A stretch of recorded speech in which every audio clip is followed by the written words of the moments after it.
تو ہم نے یہ جو یہ نفسیات بنا دی ہے نا، یہ اسلامی مسئلہ نہیں ہے، یہ اصل میں سائیکولوجیکل مسئلہ ہے، اچھا، اور اس کو ہمیں اب کسی نہ کسی طرح براہ راست ایڈریس کرنا پڑے گا۔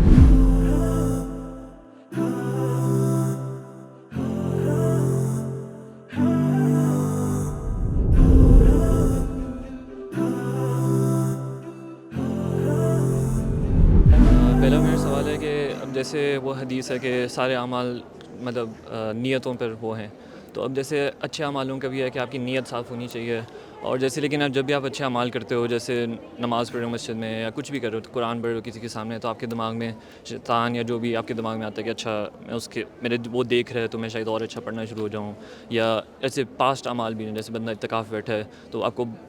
کافی سالوں بعد دماغ میں آتا ہے یار میں نے تو بڑا اچھا کام کیا تھا، یا مطلب نیت اللہ کے لیے نہیں ہو جاتی، اکثر چینج ہوتی رہتی ہے، تو یہ کیا یہ کانسٹنٹ ایک اسٹرگل ہی ہے کہ اس پہ نہیں، یہ کانسٹنٹ؟ کھانے پہ مکھی کی طرح ہے، خیال آئے ہٹا دو، اچھا ٹھیک ہے، کھانا نہیں مطلب پھینکو۔ اس میں یہ اس پہ فکر ہونی چاہیے کہ ضائع ہو جائے گا ہمارا، یا اچھا ایسا نہیں کرنا چاہیے۔ ایسے اس پہ زیادہ فوکس نہیں ہونا چاہیے، صحیح ٹھیک ہے۔ دوسرا میرا سوال یہ ہے کہ جیسے ایک بندہ لائف پارٹنر کے بارے میں مطلب اسلام میں اب دو ایکسٹریمز ہیں پاکستان میں، ایک یا تو بالکل ہی پیرنٹس پہ چھوڑ دو کہ وہ بس ڈیسائیڈ کریں اور جو بھی، اور دوسرا ایکسٹریم آف کورس حرام ہے، تو اس کے بیچ میں اسلام میں کیا اس کا ہے کہ آپ اس کو جاننے کا؟ اصل میں اس کا زیادہ تر 90% یہ مسئلہ اسلامی نہیں ہے، 90% یہ مسئلہ نفسیاتی ہے۔ اچھا، ہماری سوسائٹی میں جو کھول کر کمیونیکیشن ہے نا، جی وہ نہیں ہے، تو آپ کھل کے پیرنٹس سے بات نہیں کرتے، اگر کرو گے تو بس سمجھا جاتا ہے کہ یہ بدتمیزی ہے، اس کا اسلام سے کوئی تعلق نہیں ہے، اسلام میں کبھی یہ بات نہیں تھی، صحابہ میں نہیں تھی، کسی میں نہیں تھی، کھل کے بات کیا کرتے تھے، اختلافات بھی ہوتے تھے، لیکن کیونکہ وہ کلچر نہیں ہے تو پھر جب بڑے فیصلوں کی بات آتی ہے تو وہ شروع سے ہی کبھی کسی بارے میں اپنی زبان نہیں کھولی ہوتی، تو پھر اب اس بارے میں بھی نہیں کھولنی، جی بالکل رائٹ؟ تو یہ چیز جو ہے یہ ہمیں بہت مشکلات میں ڈال رہی ہے، بالکل، اور یہ دین سے ہمیں دور بھی لے کے جا رہی ہے، کیونکہ بچیاں بھی آتی ہیں میرے پاس، یہاں پر میں رہا ہوں تو میرے پاس بچے آئی ہیں کہ میرے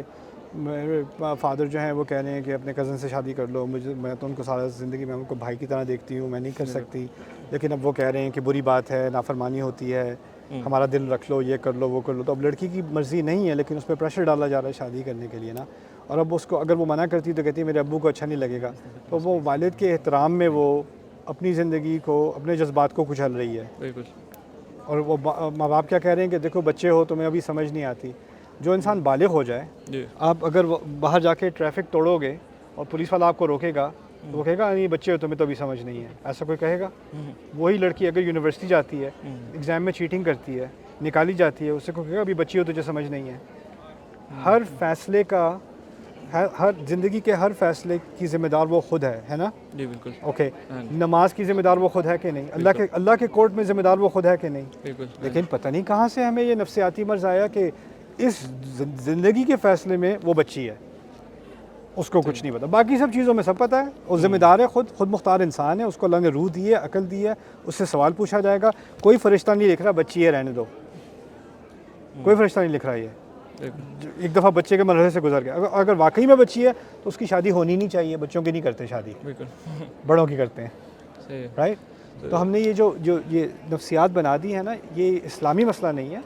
یہ اصل میں سائیکولوجیکل مسئلہ ہے، اچھا اور اس کو ہمیں اب کسی نہ کسی طرح براہ راست ایڈریس کرنا پڑے گا۔ ٹھیک ہے۔ اب اس میں جیسے اگر مطلب کوئی ان نون ہے اس کو جاننے کے لیے مطلب اسلام میں کوئی ہے، جیسے وہ تو آپ کی میں نے ویڈیو دیکھی تھی کہ آپ مطلب پبلک ایریا سیٹنگ میں ان کے جو مہر ہیں جو بھی ہوتے ہیں ان کے سامنے آپ ان سے کچھ بھی سوال پوچھ سکتے ہو، تو مطلب اسلام میں اس کا اجازت ہے مطلب کہ ان کو جاننے کے لیے بیسکلی ڈیپلی؟ اچھا بالکل ہے، اچھا بالکل ہے۔ ٹھیک ہے، چلیں جزاک اللہ خیر، Yep. السلام علیکم۔ I hope you guys enjoyed that video clip. My team and I have been working tirelessly to try to create as many resources for Muslims to give them first steps in understanding the Quran all the way to the point where they can have a deep, profound understanding of the Quran. We are students of the Quran ourselves, and we want you to be students of the Quran alongside us. Join us for this journey on bayyinatv.com, where thousands of hours of work have already been put in. And don't be intimidated, it's step by step by step, so you can make learning the Quran a part of your lifestyle. There's lots of stuff available on YouTube, but it's all over the place. If you want an organized approach to studying the Quran beginning to end for yourself, your kids, your family, and even among peers, that would be the way to go. Sign up for bayyinatv.com.